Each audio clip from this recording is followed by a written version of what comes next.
I've used this Katadyn BeFree filter on countless backpacking and canoe camping trips over the last 5 years. So does it still live up to its hype? Find out in this video.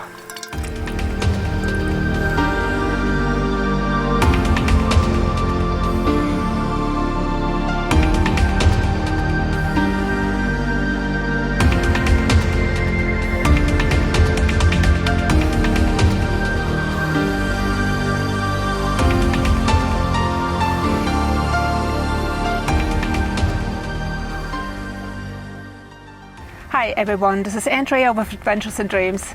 5 years is a pretty long time, and I will reveal the honest truth about the BeFree storability and effectiveness.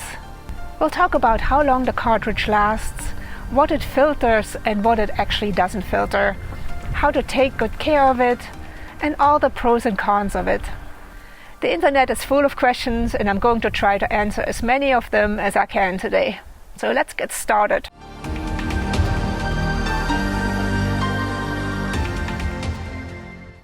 This water filter is ultralight and small and weighs in at just 2 ounces. It's 100% PVC and BPA free. It should only be used with very clear water.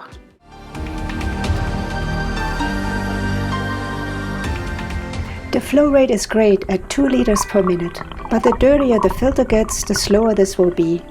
We'll talk about how to clean it later. This is a hollow fiber filter with a pore size of 0.1 micron. It removes bacteria, protozoa cysts, sorry if I pronounced this wrong, sediments and microplastics.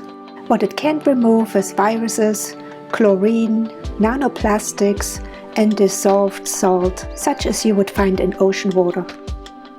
These filters are good for about 1000 liters, and replacement filters are available in several places, as well as the filters themselves.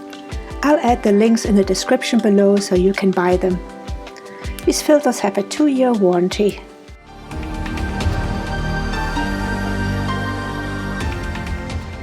This filter comes in a few different size options.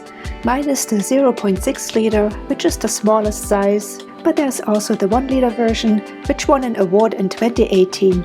Katadyn's gravity filters use a very similar filter, and they come in 3 different sizes: 3 liters, 6 liters and 10 liters. Now that we have all the technical stuff out of the way, let's get to the fun stuff.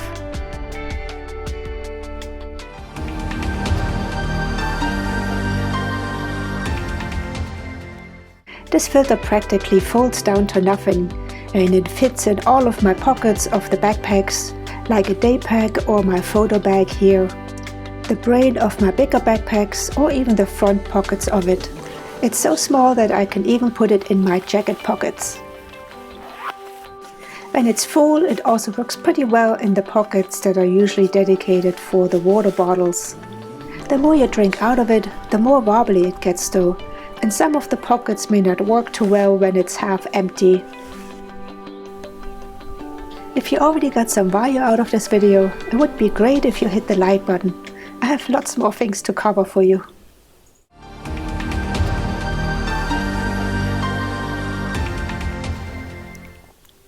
The first thing we need to do each time is to flush the filter first. We do this by filling up the flask and just attaching the filter again and then squeezing the water out of it. Any old water that might still be in there from your previous use gets flushed out this way. Then we fill it up again and we can use it however we want afterwards.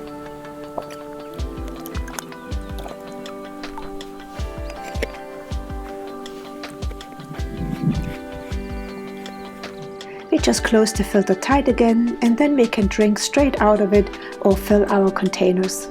And by the way, these containers from Nalgene are the best for camping.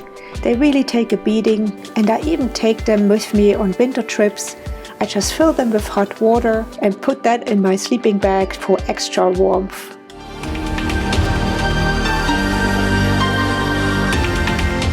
There are a few things that you need to keep in mind when you use this filter.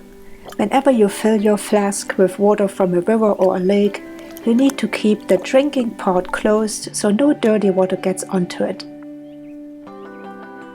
And don't forget to flush it each time you use it to make sure you have crystal clear water coming out of it.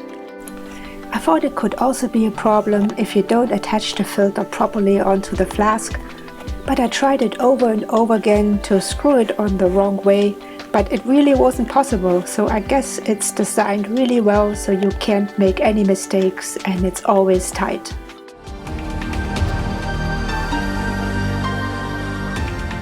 Let's talk about how to clean it next. It really couldn't be easier. You just fill the flask again and screw the filter on, and then you just shake it vigorously until all the debris come out.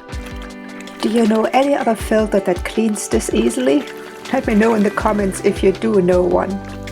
When you're done with that, you can just pour the water right back into the river or the lake. Katadyn also suggests cleaning it straight in the river or the lake by shaking it in the water. But I really don't like this method so much because you could still get some water onto the pot where you drink out of.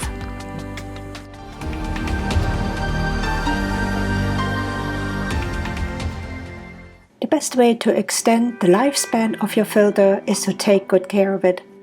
When I get home, I empty all the water that's left in my flask, and then I rinse it properly along with the filter itself. And then I clean it the same way as we just did by the river. I fill the flask with water, put the filter back on, shake the flask really well so everything comes out of the filter. And then I squeeze the water right through the filter to clean it properly. And then I take it apart again, empty the flask, and shake the filter out as much as I can to get all the water out. All that's left to do now is to let it air dry by a window and just keep it out of the sun so the plastic and the silicone doesn't get damaged.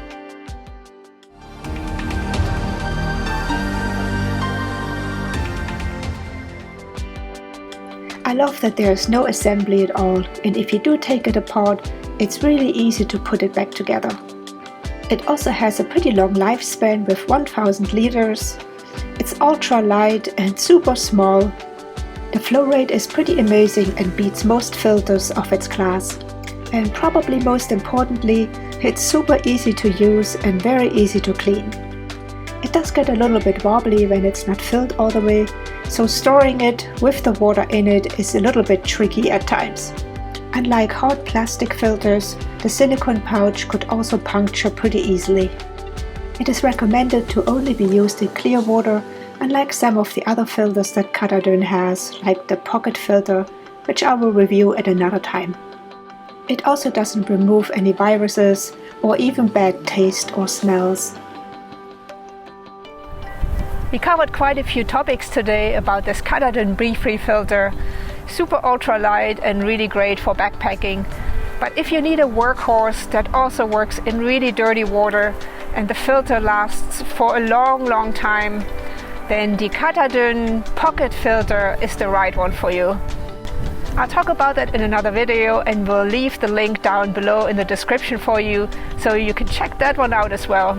It's definitely an amazing follow-up after this video here. That's it for this gear review, and I hope you enjoyed it and learned a little bit about this product here. It's really one of the things that always comes with me on day trips and on backpacking trips because it's just so light and amazing. If you enjoyed this video and want to see more of it, please consider subscribing to my channel and hitting the notification bell so you don't miss anything. So take care, my friends, and I'll see you in the next gear review or on my next backpacking trip.